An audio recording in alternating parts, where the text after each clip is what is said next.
Our next speaker will be Douglas Suffren. He'll be followed by Mr. Ken Olson. Good evening. Good evening, council members. Happy New Year. My name is Douglas Suffren. I'm an advocate for the decriminalization of marijuana. In accordance to Councilperson Greenwell's desire to have a wise discussion today, I would first like to establish my authority on this matter. First, I am formally trained in logic and consider myself capable of coming to logical conclusions.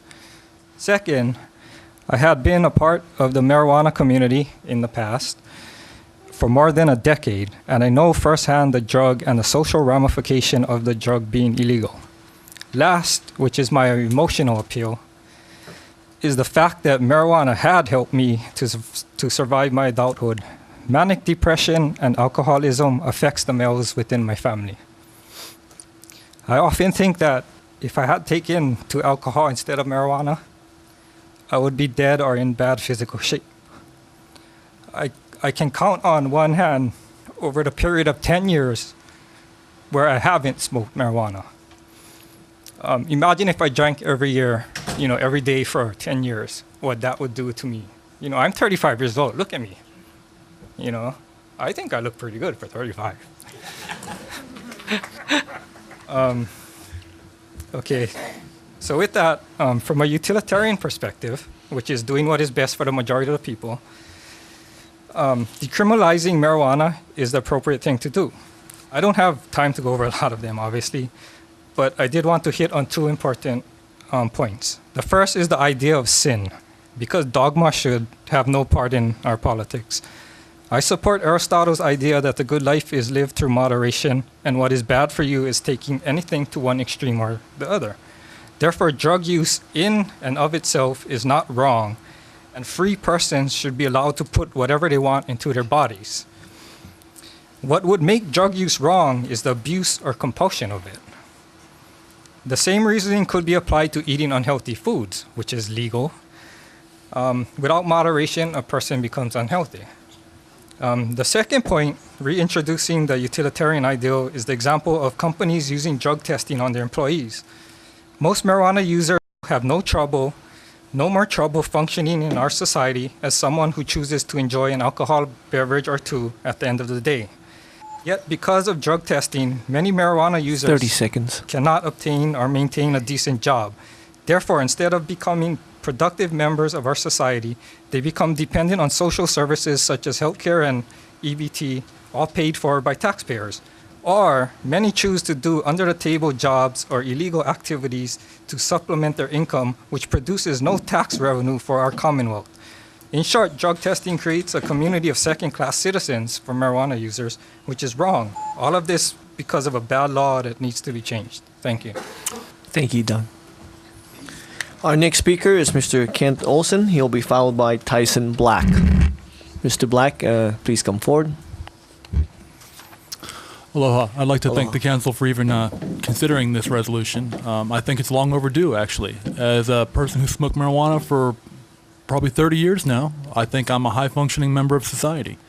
I designed and built medical monitors for use in the MRI environment. I worked on Mauna Kea for 4 years, had a fantastic run up there explaining the universe to people in terms they could understand, and I was fired from that job because of the university's zero-tolerance policy. I'm a medical marijuana user. I had a certificate. I wasn't caught smoking marijuana. I admitted to it. I found out after the fact that if I had just gone and taken the test, it would have never been reported to the university. But because I admitted to it, they felt they had to terminate me by email after 4 years of working with them, which was kind of upsetting to me. Since that time, I've had a hard time finding a job, and I'm facing bankruptcy because of this. I don't believe these arguments that it's bad for the youth. Alcohol is bad for the youth. We don't let children have it. So the idea of making it legal for adults to consume marijuana if they wish to, all these other arguments are being put forth. Yes, I understand we need to protect our children, but the parents need to protect their children. People who start smoking at the age of 7 years old, who gave it to them? Why aren't they being prosecuted for abusing their children? So I'm saying we can't make a law to solve problems that it doesn't address.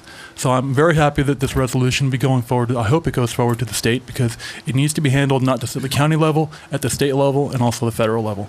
Thank you for your time. Thank you, Mr. Olson.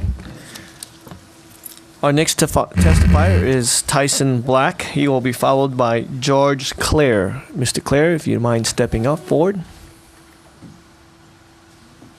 Welcome. Hi, aloha council. My name is Tyson Black, and I'm the proud father of 8 children.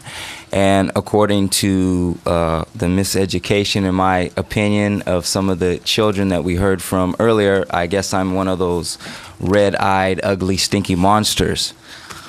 I didn't really come here to talk. I actually came here for the Haas Productions, but when I saw the agenda, I felt compelled to speak. I grew up in the Bay Area most of my youth. I spent much time in what you would consider the ghettos of the Bay Area. I have seen, witnessed, and unfortunately partaken in much of the drug abuse that is so rampant in those areas. I've paid the price for my mistakes and my indiscretions. I've been to jail. I've been to the programs and the rehabilitation centers. I've gotten to see, you know, from the inside and personal, firsthand experience with many drugs, not only my own experience, but the experience of other people that, you know, I had to be in these programs and whatnot with. I can honestly sit here and tell you that cannabis is not something that our law enforcement should be spending the time and resources on, especially in light of all the other problems that we have. I've heard a lot of people come up here and give off a bunch of statistics. Some speakers have read off DEA and NETA and other federally sponsored statistics.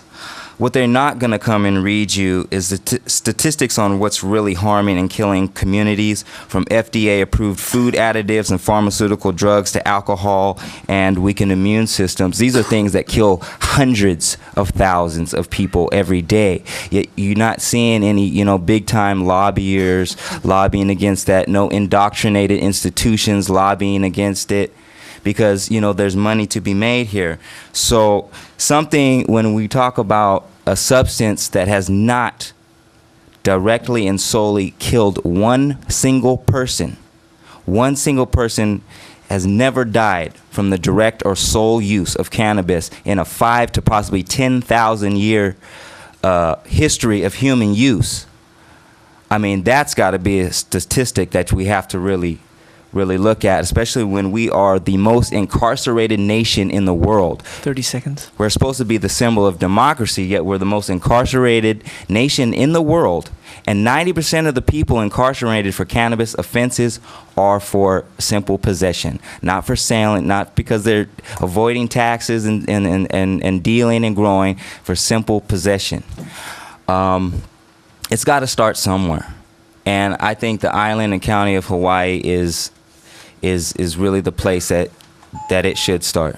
Thank you. Aloha. Thank you, Mr. Black.